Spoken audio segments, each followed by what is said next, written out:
Esse aqui é da Débora. Da Débora? O que tem dentro? O que tem dentro? O que tem dentro? Olha o tamanho. É. Tem um shampoo. Tem um shampoo. Ai, quase. Domingo legal. Vai pagar.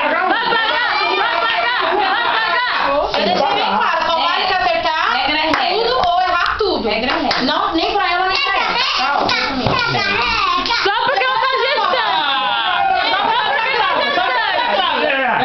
Não, só porque ela tá gestante. Eu também tô grávida, hein? Tá bom. Agora eu quero ver.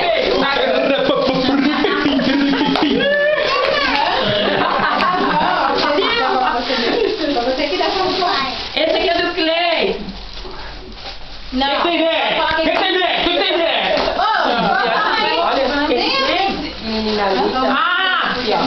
Aqui tem uma bolsa. Tem uma bolsa. Errou, tem 5 bolsas aí dentro.